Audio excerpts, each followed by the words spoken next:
Hello friends, welcome back to my channel GK GS queen. So guys, कैसे हैं आप सब? आई होप आप सब लोग अच्छे होंगे। तो फ्रेंड्स, आज फिर से मैं आप लोगों के लिए मार्क्समैन का टेस्ट सीरीज 51 लेकर आई हूँ।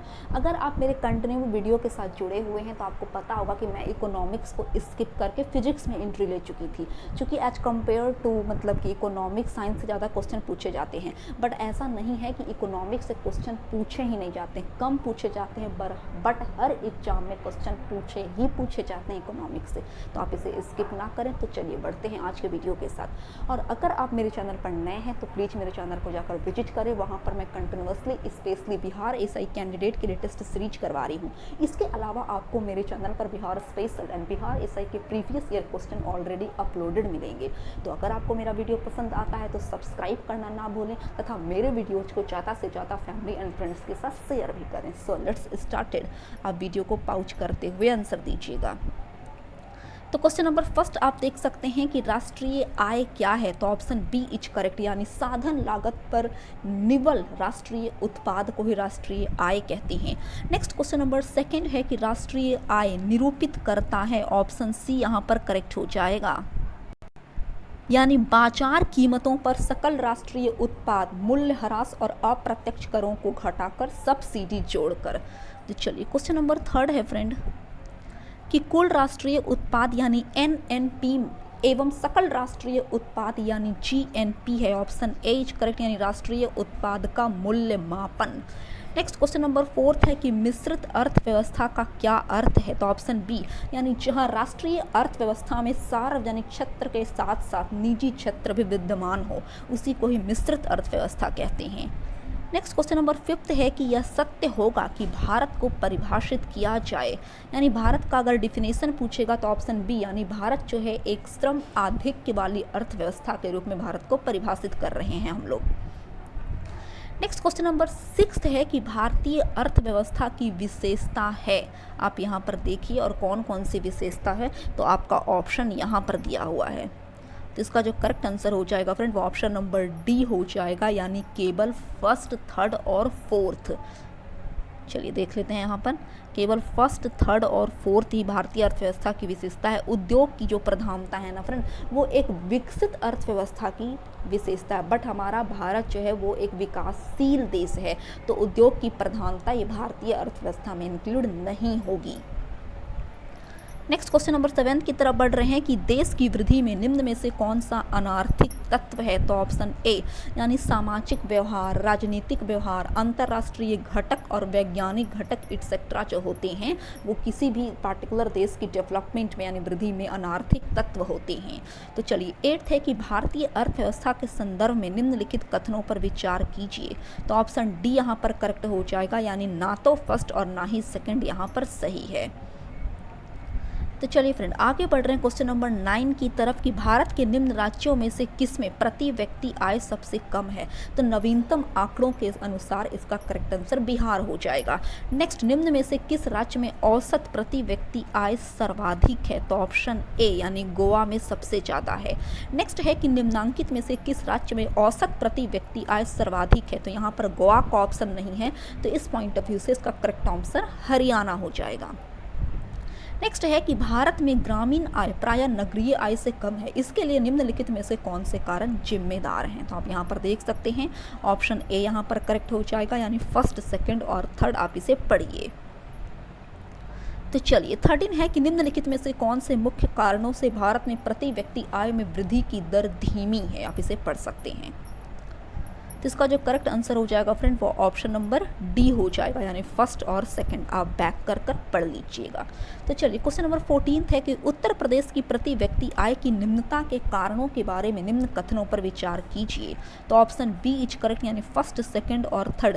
तेजी से बढ़ती जनसंख्या, साहसीपन का अभाव तथा अपर्याप्त अधोसंरचनात्मक सुविधाएं।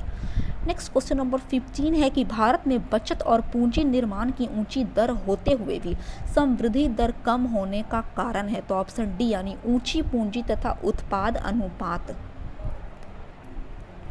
नेक्स्ट है कि निम्नलिखित में से कौन सा लक्षण भारतीय अर्थव्यवस्था का नहीं है?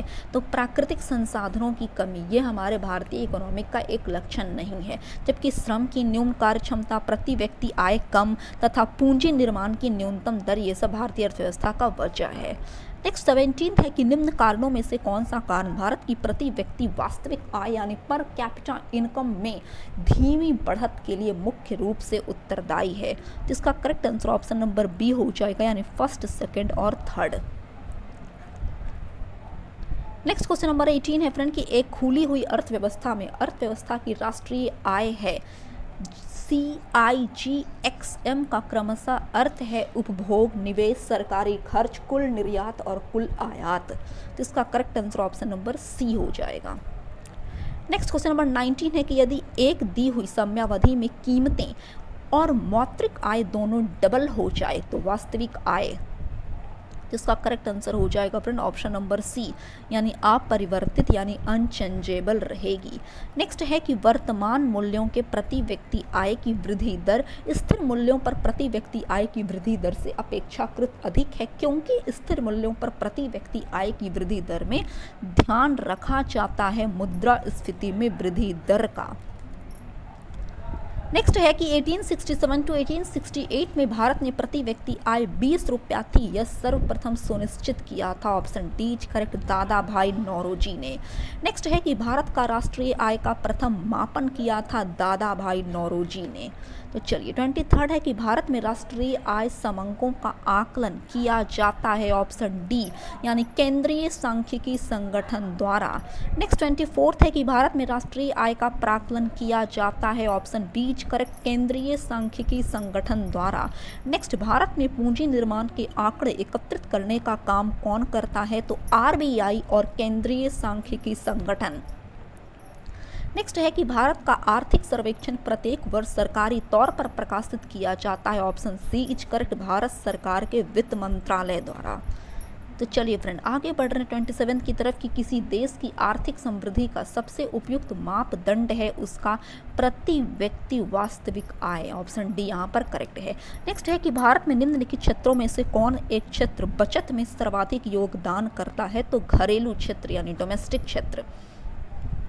नेक्स्ट है कि भारत में निम्नलिखित 4 प्रमुख क्षेत्रों से बचत का उदय होता है। तो आप बतलाइए कि नीचे दिए गए कूट का उपयोग करते हुए उपयुक्त क्षेत्रों के योगदान का सही अवरोही क्रम को इंगित करना है। तो ऑप्शन सी यहाँ पर करेक्ट हो जाएंगे। नेक्स्ट है कि भारतीय अर्थव्यवस्था के बारे में अमर्त्य सेन के सुझावों से संबंधित निम्नांकित कथनों पर विचार कीजिए। It's correct answer is option number B यानी सेकेंड, थर्ड और फोर्थ यहाँ पर सही है। नेक्स्ट है यह विचार कि भविष्य में भारतीय नियोजन में वस्तुओं से अधिक ध्यान व्यक्तियों पर देना चाहिए, यह वक्तव्य किसका था? तो ऑप्शन ए अमर्त्य सेन द्वारा यह कथन कहा गया था। नेक्स्ट, मिश्रित अर्थव्यवस्था का क्या अर्थ है? तो निजी एवं सार्वजनिक दोनों क्षेत्रों की मौजूदगी ही मिश्रित अर्थव्यवस्था कहलाती है। नेक्स्ट है कि हिंदू वृद्धि दर किस वृद्धि दर से संबंधित है? तो राष्ट्रीय आय से।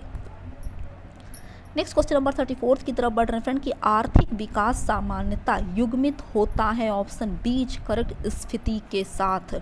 नेक्स्ट 35, निम्न कारण से GNP यानी सकल राष्ट्रीय उत्पाद में श्रम की भागीदारी कम है, कीमतों की तुलना में मजदूरी कम है, इसी वजह से श्रम की भागीदारी भी कम है।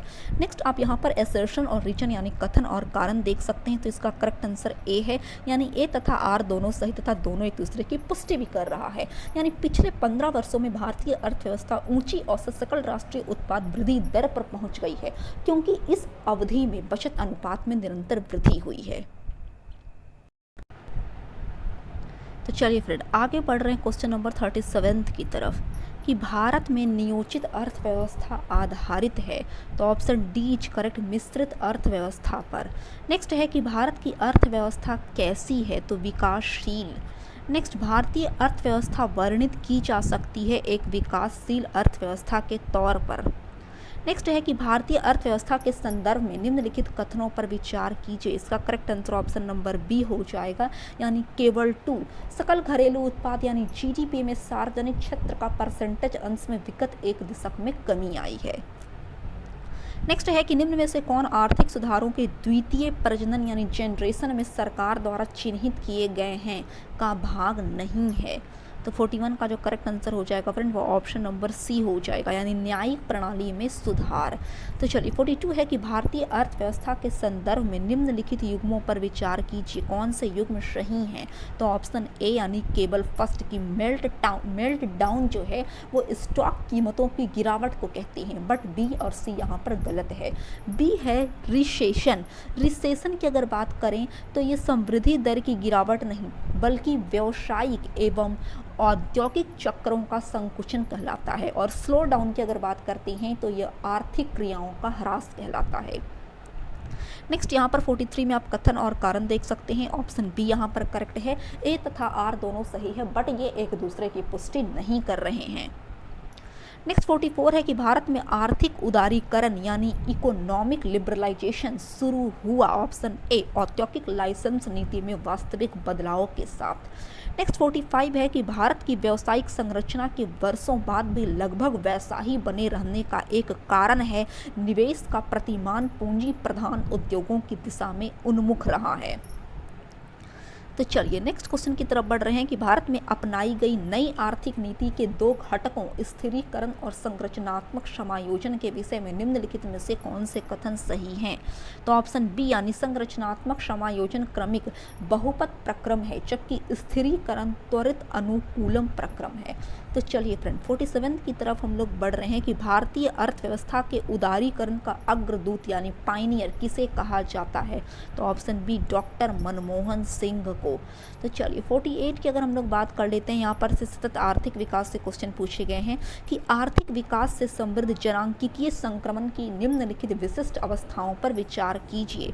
तो ऑप्शन सी यहाँ पर करेक्ट हो जाएगा, यानी इसे आपको अरेंज करना है, तो पहले सेकंड उसके बाद थर्ड फिर फर्स्ट। तो चलिए 49 की हम लोग बात कर लेते हैं कि नीम राणा जो टिकाऊ आर्थिक विकास की मॉडल है अब स्थित है। ऑप्शन सी राजस्थान में। नेक्स्ट समावेशी समृद्धि के लिए आवश्यक है उपयुक्त सभी। नेक्स्ट निम्नलिखित में से कौन से मूलतः समावेशी शासन के अंग कहे जा सकते हैं। आप इधर पढ़िए इसे, और इसका जो करेक्ट आंसर हो जाएगा फ्रेंड वो ऑप्शन नंबर सी हो जाएगा, यानी केवल सेकंड थर्ड और फोर्थ। नेक्स्ट 52 है कि सरकार के समावेशित वृद्धि लक्ष्य को आगे ले जाने में निम्नलिखित में से कौन से कार्य सहायक साबित हो सकते हैं। तो इसका जो करेक्ट आंसर हो जाएगा 52 का वो ऑप्शन नंबर डी हो जाएगा, यानी तीनों के तीनों। नेक्स्ट क्वेश्चन है कि धारणीय विकास भावी पीढ़ियों की अपनी आवश्यकताओं को पूरा करने के सामर्थ्य से समझौता किए बगैर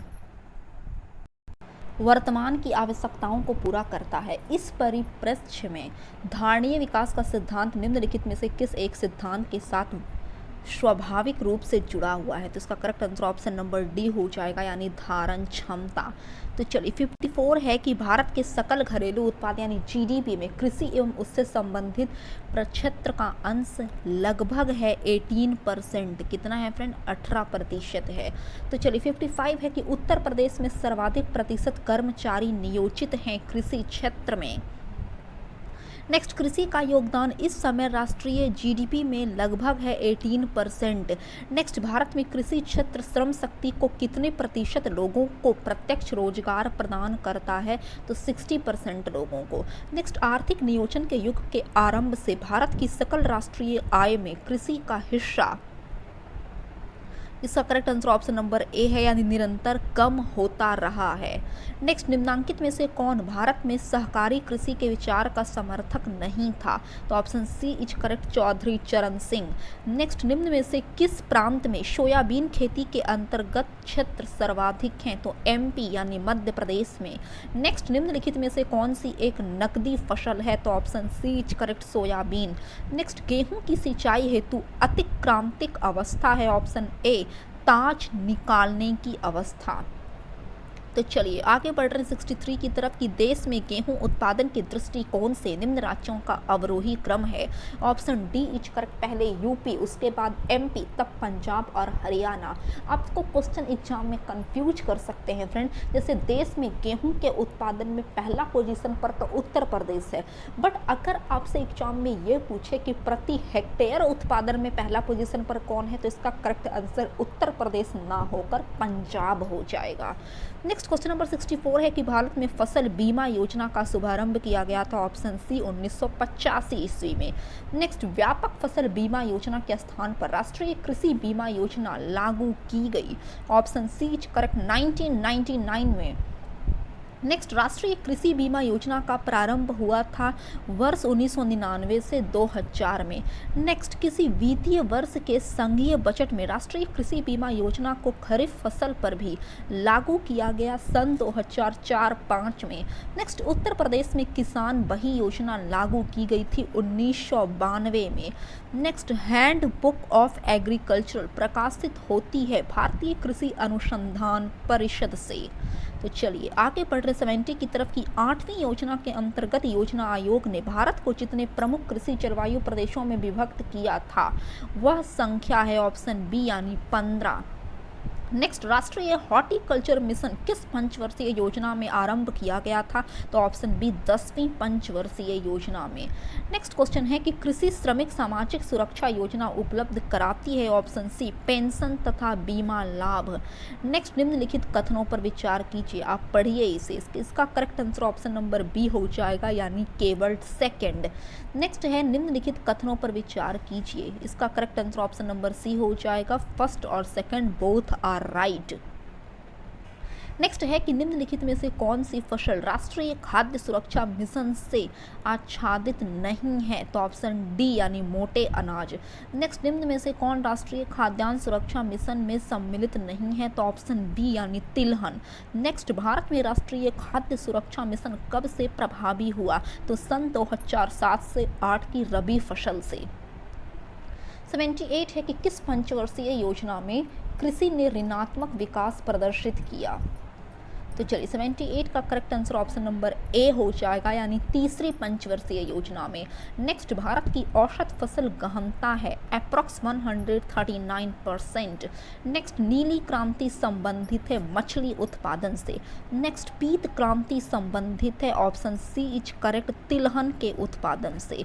नेक्स्ट, पीली क्रांति संबंधित है ऑप्शन सी तोरियो सरसों के उत्पादन से। नेक्स्ट, भारतीय हरित क्रांति की जन्म स्थली है ऑप्शन ए यानी पंतनगर। नेक्स्ट, भारत में ग्रीन रिवॉल्यूशन जब आरंभ हुई तो निम्नलिखित में से कौन इसमें संबंधित नहीं था? तो ऑप्शन डी यानी रफी अहमद किदवई। नेक्स्ट है कि सार्वजनिक वितरण प्रणाली से वितरित अनाज पर कीमत बढ़ाने का उद्देश्य है इस योजना में निहित उत्पादन का भार कम हो सके।